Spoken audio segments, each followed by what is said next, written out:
भगवान शिव के द्विजेश्वर अवतार की कथा। राजा बद्रायु तथा रानी कीर्तिमालिनी की धार्मिक दृढ़ता की परीक्षा। तदंतर वैश्वनाथ अवतार का वर्णन करके नंदीश्वर ने द्विजेश्वर अवतार का प्रसंग चलाया। वे बोले, तात पहले जिन श्रेष्ठ बद्रायु का परिचय दिया गया था और जिन पर भगवान शिव ने ऋषभ रूप से अनुग्रह किया था, उन्हीं नरेश के धर्म की परीक्षा लेने के लिए वे भगवान फिर द्विजेश्वर रूप से प्रकट हुए थे।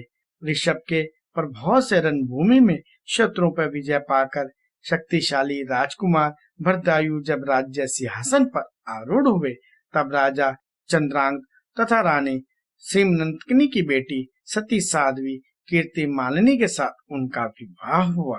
किसी समय राजा बद्रायु ने अपनी धर्मपत्नी के साथ वसंत ऋतु में वन विहार करने के लिए एक महान वन में प्रवेश किया। उनकी पत्नी शरणागत जनों का पालन करने वाली थी।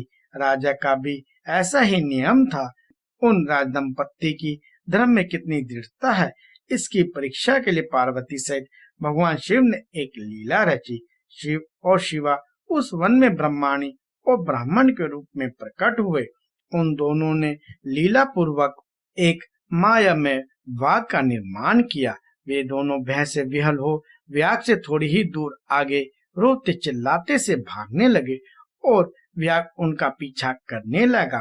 राजा ने उन्हें इस अवस्था में देखा। वे ब्राह्मण दंपत्ति भी भय से विहल हो महाराज की शरण में गए और इस प्रकार बोले। ब्राह्मण दंपत्ति ने कहा, महाराज हमारी रक्षा कीजिए, रक्षा कीजिए। वह व्याग हम दोनों को खा जाने के लिए आ रहा है। समस्त प्राणियों को काल के समान भय देने वाला यह हिंसक प्राणी हमें अपना आहार बनाए। इसके पूर्व ही आप हम दोनों को बचा लीजिए।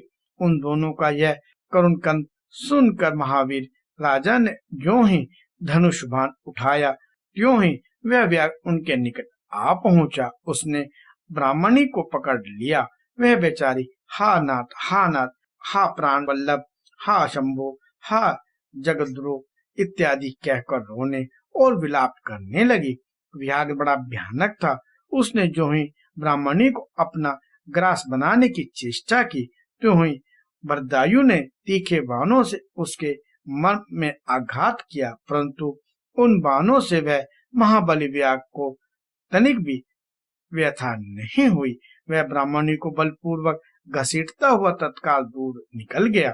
अपनी पत्नी को वाघ के पंजों में पड़ी देख ब्राह्मण को बड़ा दुख हुआ और वह बारंबार रोने लगा। देर तक रोकर उसने राजा बद्रायु से कहा, राजन, तुम्हारे वे बड़े बड़े अस्त्र कहाँ हैं? दुखियों की रक्षा करने वाले तुम्हारा विशाल धनुष कहाँ है? सुना था तुमने 12,000 बड़े बड़े हाथियों का बल है। यह क्या हुआ? तुम्हारे शंख खड़ग तथा मंत्राक विद्या से क्या लाभ हुआ? दूसरों को क्षीण होने से बचाना क्षत्रिय का परम धर्म है। धर्मज्ञ राजा अपना धन और प्राण देकर भी शरण में आए हुए दीन दुखियों की रक्षा करते हैं। जो पीड़ितों की प्राण रक्षा नहीं कर सकते, ऐसे लोगों के लिए तो जीने की अपेक्षा मर जाना ही अच्छा है। इस प्रकार ब्राह्मण का विलाप और उसके मुख से अपने पराक्रम की निंदा सुनकर राजा ने शोक में मनी मन इस प्रकार विचार किया, अहो, आज भाग्य उलटफेर से मेरा पराक्रम नष्ट हो गया, मेरे धर्म का भी नाश हो गया। अतः अब मेरी संपदा, राज्य और आयु का भी निश्चय ही नाश हो जाएगा। यूं विचार कर राजा बद्रायु ब्राह्मण के चरणों में गिर पड़े और उसे धीरज बंधाते हुए बोले, ब्राह्मण, मेरा पराक्रम नष्ट हो गया है। महामते, मुझ क्षत्रिय धम पर कृपा करके शोक छोड़ दीजिए। मैं आपको मनोवांछित पदार्थ दूंगा। यह राज्य, यह रानी और मेरा यह शरीर सब कुछ आपके अधीन है। बोलिए, आप क्या चाहते हैं? ब्राह्मण बोले, राजन, अंधे को दर्पण से क्या काम? जो भिक्षा मांगकर जीवन निर्वाह करता है, वह बहुत से घर लेकर क्या करेगा? जो मूर्ख है, उसे पुस्तक से क्या काम? तथा जिसके पास स्त्री नहीं है, वह धन लेकर क्या करेगा? मेरी पत्नी चली गई। मैंने कभी काम सुख का उपभोग नहीं किया, अतः काम भोगी के लिए आप अपनी इस बड़ी रानी को मुझे दे दीजिए। राजा ने कहा, ब्राह्मण, क्या यही तुम्हारा धर्म है? क्या तुम्हें गुरु ने यही आदेश किया है? क्या तुम नहीं जानते कि प्राय स्त्री का स्पर्श स्वर्ग एवं सुवर्ण की हानि करने वाला है? पर स्त्री के उपभोग से जो पाप कमाया जाता है, उसे सैकड़ों प्रायश्चितों द्वारा भी धोया नहीं जा सकता। ब्राह्मण बोले, राजन, मैं अपनी तपस्या से भयंकर ब्रह्महत्या और मदिरा पान जैसे पाप का भी नाश कर डालूंगा। फिर पर पत्नी संगम किस गिनती में है? अतः आप अपनी इस भार्या को मुझे अवश्य दे दीजिए, अन्यथा आप निश्चय ही नरक में पड़ेंगे। ब्राह्मण की इस बात पर राजा ने मन ही मन विचार किया कि ब्राह्मण के प्राणों की रक्षा न करने से महापाप होगा, अतः इससे बचने के लिए पत्नी को दे डालना ही श्रेष्ठ है। इस श्रेष्ठ ब्राह्मण को अपनी पत्नी देकर मैं पाप से मुक्त हो शीघ्र ही अग्नि में प्रवेश कर जाऊंगा। मन ही मन ऐसा निश्चय करके राजा ने आग जलाई और ब्राह्मण को बुलाकर उसे अपनी पत्नी दे दिया। तत्पश्चात स्नान करके पवित्र हो देवताओं को प्रणाम करके उन्होंने अग्नि की 2 बार परिक्रमा की और एकाग्रचित्त होकर भगवान शिव का ध्यान किया। इस प्रकार राजा को अग्नि में गिरने के लिए उदित देखकर जगतपति भगवान विश्वनाथ सहसा वहां प्रकट हो गए। उनके 5 मुख थे, मस्तक पर चंद्रकला आभूषण का काम दे रही थी, कुछ कुछ पीले रंग की जटा लटकी हुई थी। वे कोटि कोटि सूर्य के समान तेजस्वी थे। हाथों में त्रिशूल, खड़वांग, कुठार, ढाल, मृग, अभय वरद और पिनाक धारण किए बैल की पीठ पर बैठे हुए भगवान नीलकंठ को राजा ने अपने सामने प्रत्यक्ष देखा। उनके दर्शन जनित आनंद से युक्त हो राजा बदायूं ने हाथ जोड़कर स्तुति किया। राजा के स्तुति करने पर पार्वती के साथ प्रसन्न हुए महेश्वर ने कहा, राजन, तुमने किसी अन्य का चिंतन ना करके जो सदा सर्वदा मेरा पूजन किया है, तुम्हारी इस भक्ति के कारण और तुम्हारे द्वारा की हुई इस पवित्र स्तुति को सुनकर मैं बहुत प्रसन्न हुआ हूँ। तुम्हारे भक्ति भाव की परीक्षा के लिए मैं स्वयं ब्राह्मण बन के आया था। जिसे व्याग ने ग्रास लिया था वह ब्राह्मणी और कोई नहीं, ये गिरजानंदिनी उमा देवी ही थी।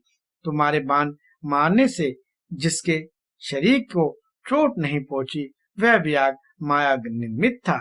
तुम्हारे धैर्य को देखने के लिए ही मैंने तुम्हारी पत्नी को मांगा था। इस कीर्ति मानिनी की और तुम्हारी भक्ति से मैं संतुष्ट हूँ। तुम कोई दुर्लभ मांगो, मैं उसे दूंगा। राजा बोले, देव, आप साक्षात परमेश्वर हैं।